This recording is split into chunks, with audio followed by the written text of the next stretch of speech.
a little bit stuck. You can tell.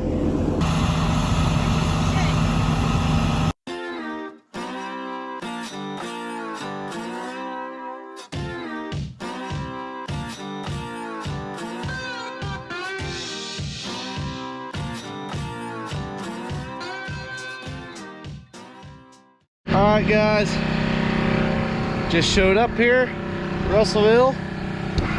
Let's go ahead and we'll work on getting started and get going. I got a couple hundred acres to do today.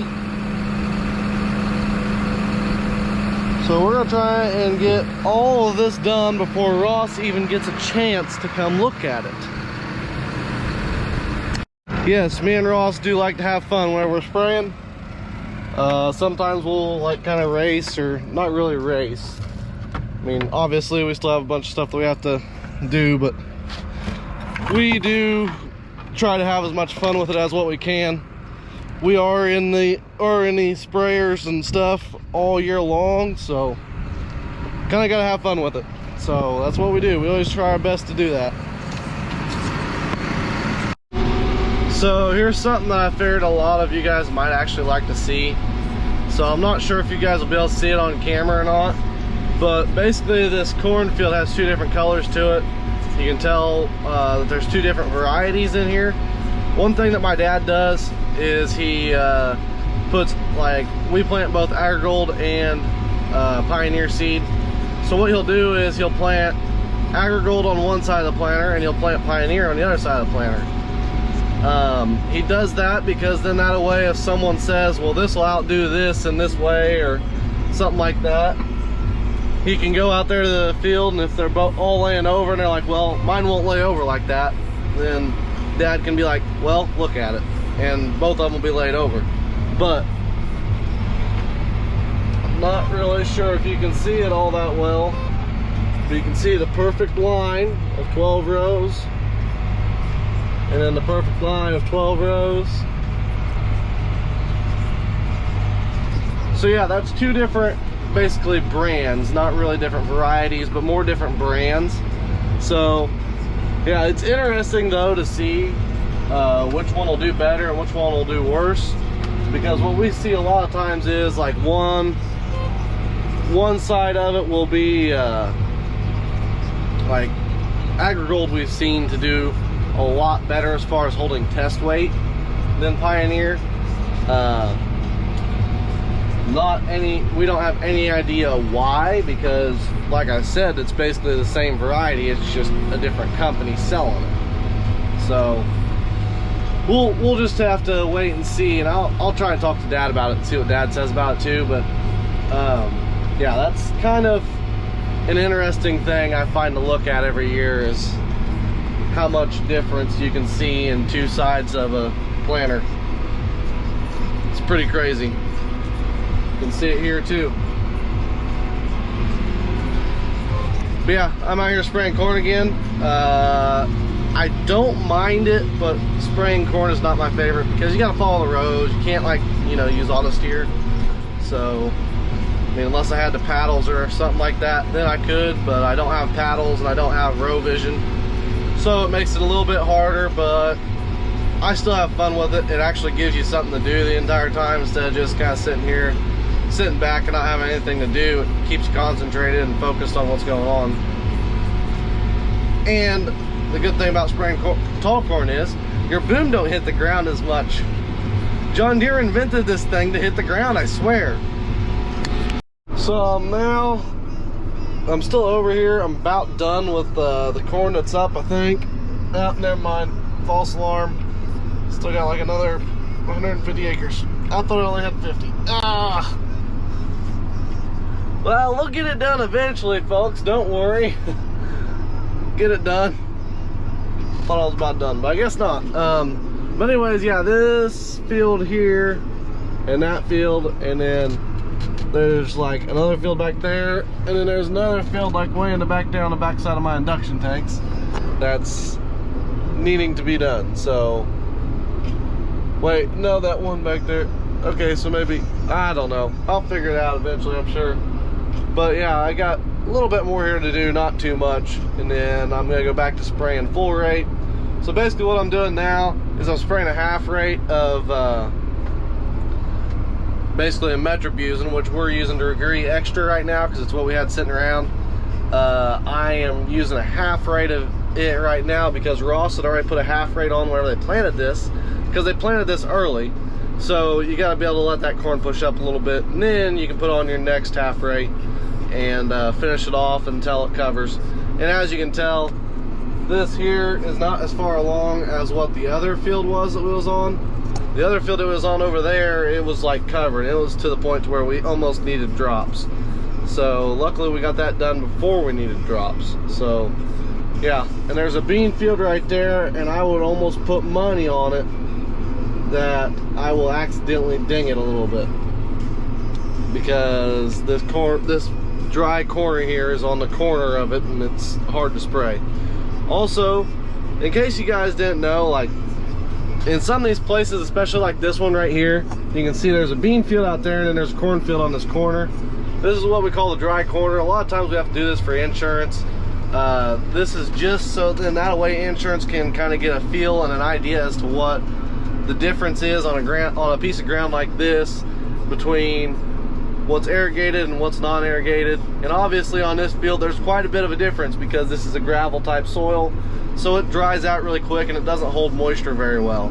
Whereas some of our ground up north, we don't even have irrigations on it, and that ground just won't dry out. So we'd rather have that ground, but at the same time we'd rather have this ground. So it's nice to have them both, because early spring, whenever we're getting a lot of rain, sometimes it makes it easier having this graveler dirt, sandier dirt and stuff like that, because we can maintain it throughout the year with irrigations, but we can also get in it early and plant it early and get it growing early. And then sometimes that shows you a yield improvement, whereas that clay ground shows a yield improvement too, because it's actually holding water. So there's a lot of different ways to look at it. Water is kind of something that we have to have, and you either have too much of it or you don't have enough. It's something the farmers always complain about, because you don't have too much, or you don't have enough, or you have too much. And right now we don't have enough, because as you can see, that corn is curling up. That corn curling up is not what we want at all. So yeah, that puts stress on the plant not having the leaves open. So there ain't nothing we can do about it. But we are running irrigations right now. We are getting actually, where's my dad? My dad's here somewhere. The mini's moved. But yeah, we are working on getting that one electricity, and this one will stay on diesel motor powered, this one out here. And then there's another one out here behind me that is going to electric too. And the reason that them two are going to electric and this one isn't, or them three are going to electric and this one isn't, is because this one is an older system, and it would take thousands upon thousands of dollars just to get it to where it would function for that. And by that point, it ain't even worth it to switch it from diesel fuel to electricity. So I mean, you gotta kind of weigh out the options here. Maybe in the future, whenever corn gets a little bit higher in price, then we'll consider it a little bit more, but right now it's just not in the cards. Hey guys, they put the bridge in. That just looks sketchy. Looks like Dad's already walked across it. Oh my gosh. I mean, it doesn't move. It's weird. Oh boy.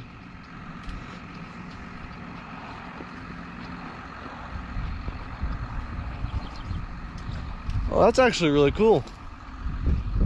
Oh my, that looks like a wiring catastrophe. As you can tell, it's not wired up yet. But the bridge works for now till it falls, which it shouldn't. So we put this bridge in because this bridge will let us run over less corn to get back here to this irrigation, because used to we had to go all the way around that ditch. Now you just drive your truck up here, park right there, walk across there, run over a lot less, and you don't have to worry about getting stuck in the slough over there. So, but hey, we're getting something done today. Not sure if we laid that or if we hired somebody to do it, but it's laid, it's in the ground. That's a good sign. So we're gonna do a little bit of night spray tonight, guys. I just got up here. It's like almost 8 o'clock now. I've had to clean out my sprayer and everything to switch back to soybeans, and I am going to go ahead and I'm going to work on this, try and get as much done up here as I can today because I got a good wind. I'm not going to spray dicamba at night. That's the one thing I will not do, and we're going to see what we can get done. But we got to watch out for these nice winds because there's some people up here. There's one across the road from me has GMO or non-GMO beans, and which non-GMO beans, if you know, you can't do much of anything around them, so gotta be very careful about that. But the one thing that I do not like is switching chemicals like what I just did, because I switched from Degree Extra to Warrant. The reason I do not like that is what if I didn't get it all out? Now, first load that I spray, I'm always sitting here and I'm just like, I hope this field lives. I just hope this field lives. So hopefully this field will be fine and everything will be okay. But yep, that's the plan. So we're back up here spraying again. I figured I'd go ahead and think ahead and answer a question before it gets to me. So I'm sure that some people are wondering why we're waiting so long to start running irrigations. And a lot of that is because we want that corn and beans to start digging, so then they get all their nutrients out of the ground. We don't want to have to sit there and feed it to them all the time. We don't want to spoon feed it. Some people will tell you, they'll be like, well, the second that the beans come up, I start putting water on them. Well, you can do that, but doing that, you're probably losing more money than what you're saving, because you want that corn to dig the deepest roots that it can before it just about chokes out because it doesn't have any water, and then you start watering it. And we'll put about 1 inch on for about 2 days straight and let them run about 2 passes around, and then we'll let it sit for another day, and then we'll start running them again. Like right now, it is really, really dry. We haven't had rain in about 2 weeks, and even these beans here are starting to show it. You can barely see it, but the leaves are starting to kind of pucker up a little bit. The corn is starting to roll the leaves on it pretty good up here, so I'd say that we'll start watering them here pretty soon. I think Dad was wanting to start watering everything up here today, but we just haven't gotten there yet. Now, I am seeing a little bit of volunteer corn out here, which I'll have to come back and get later on. Can't really get that now, because if I try and kill it now, then it'll just come right back poking through, and I mean, obviously you can still see in between the rows, and that is not when you want to spray volunteer corn. You want to wait until the beans have full coverage over the rows before you start spraying volunteer corn. Otherwise, you'll just have to make another pass on it. So we'll just go ahead and we'll just let it keep going, and then we'll come back and get it eventually. Also, I did have another question the other day that kind of threw me off a little bit. I had someone ask about they were spraying their yard or spraying something with Roundup, spraying their driveway with Roundup, and they was spending $100 for 2.5 gallons of Roundup. That is insane. That is $40 a gallon, roughly. Yeah, I think it's like $40 a gallon. Now, I buy Roundup for, I bought some generic Roundup, which is basically called Cornerstone. You can get something that's called a Buccaneer, Cornerstone. I'm trying to think of what some of the other names are, but you can get that stuff for like, I think it's around, it's roughly around, the Cornerstone and Buccaneer are around $10 to $13 a gallon. That's from my local co-op. And then the Roundup Weather Max or Power Max runs about $16 to $20 a gallon, depending on what you get and where you get it. Now, I'm not sure if you guys can walk into your local co-op and buy it. Don't count on me on saying that you can, but it's always worth a shot. It's going to save you, if you're only buying 2.5 gallon, it's going to save you about 50 bucks. So give it a try and see. But yeah, I just couldn't believe that Rural King or whoever he was getting that from was making him spend that much money on Roundup. I mean, obviously I buy a lot of it a year. I buy about roughly 4,000 gallon of Roundup a year, so yeah, I know where to get it and I know how to get it. I usually try not to overpay on it. I usually try to underpay more than anything. Some of my dealers do hate me for that though, but whatever. As long as we can keep our margins as low as what we can and keep our operation running, that's all that really matters, because at the end of the day you can always still try and be friends with them. So yeah, but like I said guys, $100 for $2.5 gallon of Roundup is way too expensive to be paying for Roundup. Just my thought on it.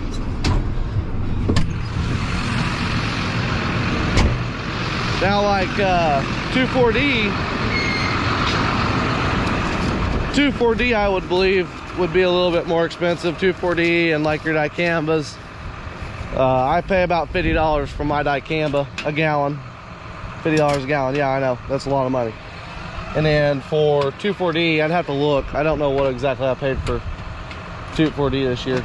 We don't use a whole lot of 2,4-D. Well, we used to not use a whole lot of 2,4-D. So, but hey, it's a great day to spray. Well, boys and girls, Ross sent it a little bit too hard today. He got the sprayer stuck again. He is back in action. He got it stuck in a completely dry field too. Don't ask, I don't know how he done it. I haven't drove to that spot that he drove through in like a couple years, so, and they planted around it too. But yeah, he got stuck. They're taking videos on their phones, so beware, the quality might be a little bit off. So yeah, anyways, we're gonna go ahead and we're gonna take this part of the video to them as they are trying to get this out with a 9470 that I doubt will even do it. So we'll see what happens. So guys, I did something to my sprayer again. Seems like it always happens when I bring her. I think I need to stop bringing her, because time she comes, something bad happens. So, but yeah, it's a little bit stuck. You can tell.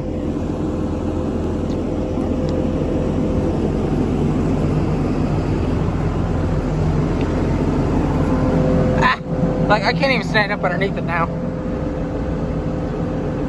That's how far that one's stuck. That's how far that one's stuck. In the back was just fine. Minus I kind of broke that off in the process, as you can tell.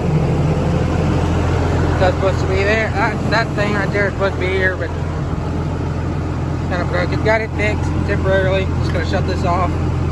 Not use those. So. Not use those, but yeah, see this, you can see the hub and stuff. Oh, I can walk over on this side.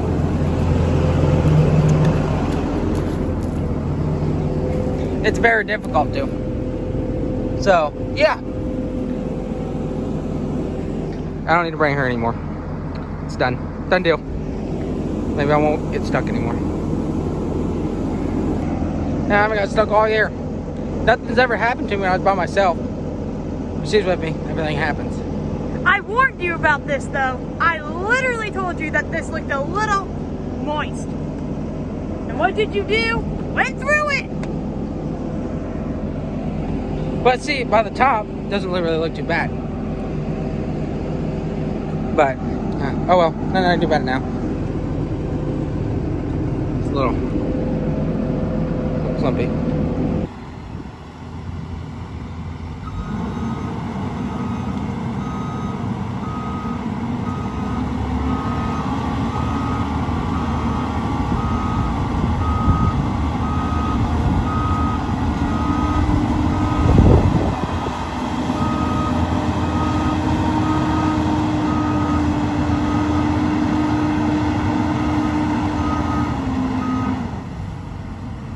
Standing in the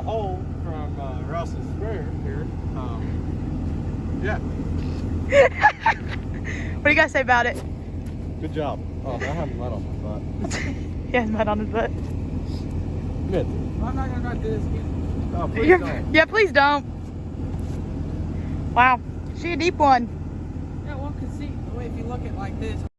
So guys, it's getting a little bit too windy for my liking today, and if they ever get done trying to put the pumps in the river, we are going to try and cut some wheat, which I'm sure that we will. We'll still try and cut some wheat. It'll just be like after 5. But yeah, anyways, I hope you guys enjoyed watching Ross get pulled out because he decided to drive off in a hole that nobody ever drives through, but that's beside the point. Anyways, yeah. Maybe I'll actually get to go home tonight at a decent time. But yeah, as you can see in the background there, we got one irrigation run there and another one run over there, and then there's another one run back there. There should be 2 more run over there, or 3 more, plus another one over there.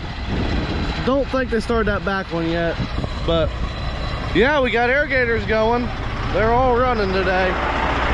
It is hot, and we are just about this close to being in a drought. So yeah, I mean, like literally there's no moisture here. It sucks, but there ain't nothing we can do about it. So what we look for whenever we're looking to see if the corn needs water, a lot of times you can just look at these leaves. I mean, you see that, how that's rolling. After it goes underneath the irrigation, it stops rolling. So yeah, that's just a little pointer for you guys. And then the beans, a lot of times you can see them, they'll start to curl up a little bit too, and they just look dried out. They look like there's nothing in them. But I'm gonna head home, so let's get going. That's gonna be all for today's video. Please remember to check back in to the next video for wheat harvest, and yeah, maybe me and Augie can get along for once again. But please remember to like and subscribe, follow the farm Instagram, Facebook page, and I guess that we will see you guys in the next video.